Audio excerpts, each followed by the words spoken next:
Well, hello friends, Jordan here, and today we're going to do a little tutorial on how to install crown molding. I've been in the industry for a long time now, and over the years I've made a few mistakes and I've learned from them. I've picked up a few tricks, and I'm here to share them with you today and hope that this makes your life a little easier. Crown molding can be a tricky one. I've seen some pretty terrible hack jobs.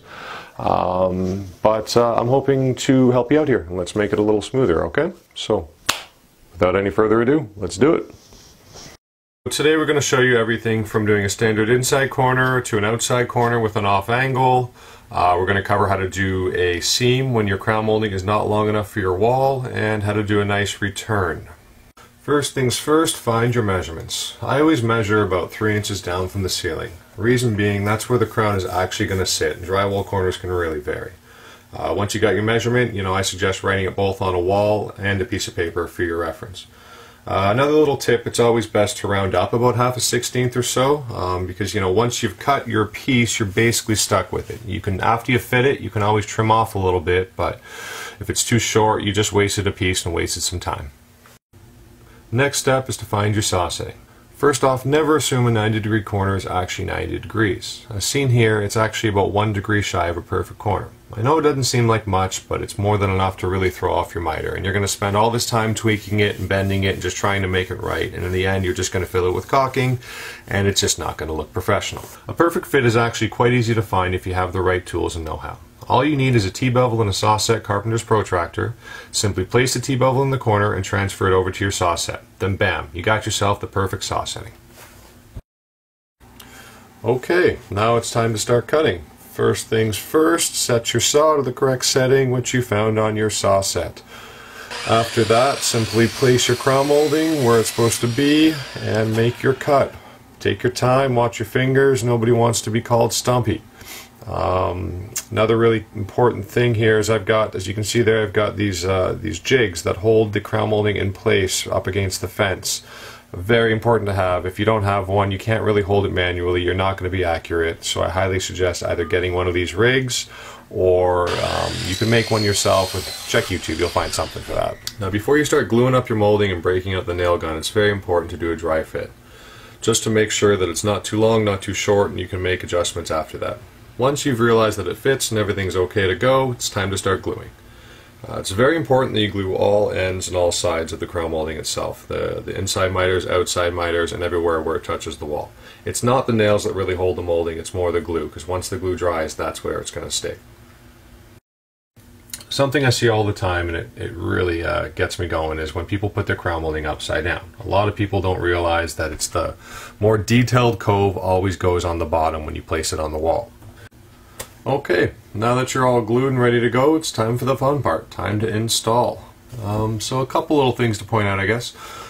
One of them being, right when you put your miter together, you might find that there's a gap on the top or the bottom. That doesn't mean the miter's off, it just means the positioning is wrong. All you have to do is just move both pieces of molding at the same time, either up or down, depending on where the gap is.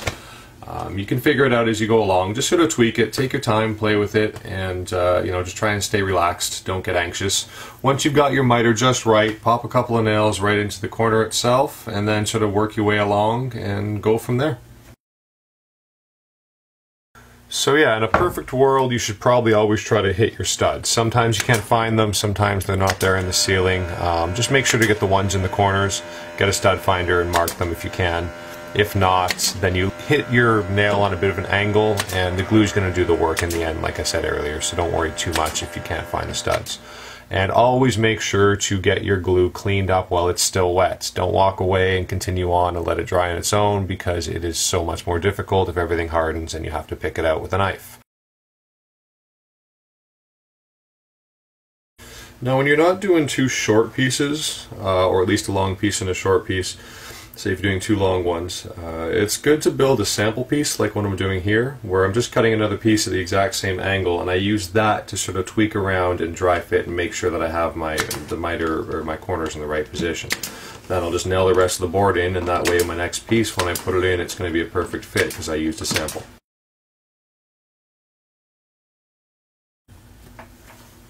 So every once in a while you're going to come across a situation like what we have here, where we have a piece of crown molding that just ends. doesn't go to inside or outside corners, nothing to butt it up against. So what you have to do is you have to create a return, as seen here. It's a nice little piece, looks really good, shows off the profile, and it's quite easy to do. Here's a short little clip on how it's done.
Okay, now that you've done all these perfect miters and made this beautiful job of installing all your crown molding, you need to finish it by filling all the cracks and holes.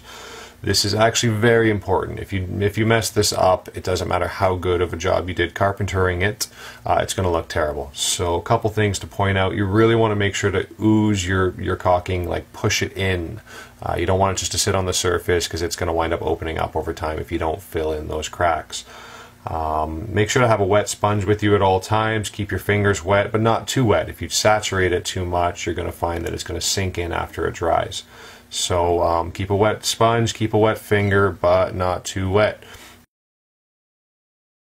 In this video, I'm filling my nail holes with caulking, which can be done if you do it correctly. If you get it too wet and wipe it down, it's going to sink and look terrible. So you just sort of want to wet your finger a little bit and just sort of spread it and smooth it out. After this, I'm going to show you a little clip on how to deal with seams. You're going to come across situations where you got 12 feet of crown molding and a 13-foot wall. When this happens, you're going to have to make a seam, and you need to do it right. If you don't do it right, it's going to open up and it's going to look terrible. So, watch, learn, and enjoy.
This video was brought to you by Sawset. Check us out at sawset.ca for more information on this fantastic little tool. Thanks so much for watching, guys. I hope you enjoyed and learned a little something. Please stay tuned. We'll try to get more videos out for you as soon as possible. Like, subscribe, and comment below. Take care.